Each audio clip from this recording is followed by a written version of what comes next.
Pieds nus, vêtue d'une robe de laine grossière, celle que portent les pauvres, elle se promène d'un temple à l'autre.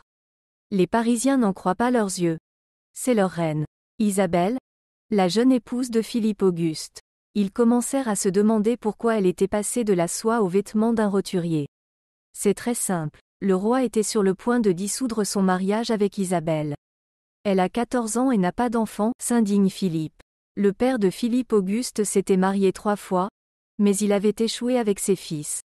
Sa première femme, la fière Aliénora d'Aquitaine, l'avait rendu heureux avec 2 filles. Il en fut de même pour la deuxième épouse. Les princesses Margaret et Adèle naquirent à 2 ans d'intervalle. Philippe, le fils de la troisième épouse, était l'espoir du roi, une chance de préserver la dynastie. Le prince a donc su dès son plus jeune âge combien il était important pour les Capétines d'avoir une descendance.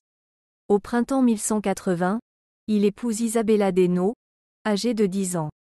La jeune fille est issue d'une maison noble, ses ancêtres descendent directement des Carolingiens. La vieille dynastie revient, s'exclame Théon dans le quartier. Mais Philippe est morose. D'une part, sa femme est trop jeune, d'autre part, sa famille se comporte de manière très indépendante. Les d'Hainaut ont eu plus d'une fois l'occasion de montrer que si leurs intérêts divergent des intérêts royaux, ils peuvent prendre le contre-pied. La princesse est une monnaie d'échange. Elle peut être rendue à tout moment, elle peut être échangée. La propre sœur de Philippe a été envoyée en Angleterre pour devenir l'épouse de l'héritier du trône. Mais le destin de la jeune fille est tout autre. Elle est remarquée par son futur beau-père. On disait à Paris que la princesse était devenue mère, et c'est pour cette raison que le futur marié a refusé de l'épouser. Cela signifiait qu'un jour, la jeune fille pourrait être embarquée sur un bateau et renvoyée. Renvoyée faute d'utilité. Isabella, qui était au courant de tout, l'a admis. Elle a eu beaucoup plus de chance. Elle a prononcé ses vœux selon toutes les règles et tous les canons. Le prince devient son époux, Rome soutient leur union. Quelques mois après le mariage, les nouveaux époux sont couronnés, il n'y a plus de Louis VII. Une fillette de 10 ans est devenue une reine de France. Il faut attendre qu'Isabelle grandisse, ce qui agace le nouveau souverain. Et il est encore plus en colère contre son beau-père, qui a rejoint les rangs de ses opposants.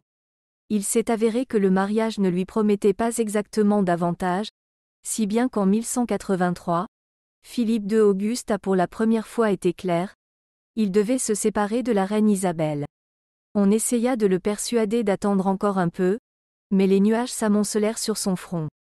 Dès lors, il chercha une raison de dissoudre le mariage.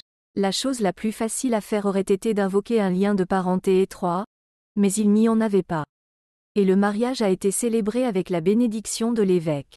Isabella a mené une vie vertueuse et n'a jamais suscité la colère royale. Elle était calme, gentille, attentionnée, respectait son mari, ne gaspillait pas l'argent et aidait les pauvres. Ce n'était pas une épouse, mais un véritable ange. Mais en 1184, Philippe trouve une excuse. Elle a 14 ans et n'a pas d'enfant, répète le roi. Il réunit à Senlis une assemblée spéciale pour résoudre une fois pour toutes cette question gênante. Il demande aux prélats et aux nobles seigneurs du royaume de l'aider à trouver une issue. Pendant ce temps, Isabelle se déchausse, revêt la robe la plus simple d'une pauvre citadine et se rend à pied dans tous les cloîtres et temples de Paris. Partout elle fait des prières, partout elle fait l'aumône. Une telle chose ne s'était jamais produite auparavant. Reconnaissant la jeune fille pauvrement vêtue comme la reine Isabelle, les citadins la suivent. Quelques heures plus tard, la jeune fille parcourt la ville, accompagnée d'une foule de gens. Et tous, comme un seul homme, font l'éloge de leur jeune souveraine. Et lorsque quelqu'un expliqua la raison de la transformation d'Isabelle, l'humeur de la foule changea radicalement. Les Parisiens bourdonnent comme des abeilles, ils n'offenseront pas la reine de 14 ans. Ils la protégeront et ne permettront pas à Philippe Auguste de jeter la jeune fille hors du palais, comme un jouet inutile. Lorsqu'Isabelle retourne au palais, les habitants de la ville l'entourent d'un cercle serré. Quelqu'un promet de rester à la porte jusqu'à l'arrivée du roi et de confirmer devant les Parisiens qu'il s'agit d'un malentendu.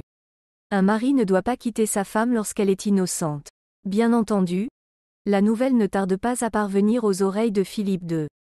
Votre Majesté risque de se heurter à l'aversion de ses sujets, dit prudemment le comte de Mons. Et il s'adoucit encore. De retour à Paris, le roi lui-même se rend compte que l'affaire a pris une tournure grave.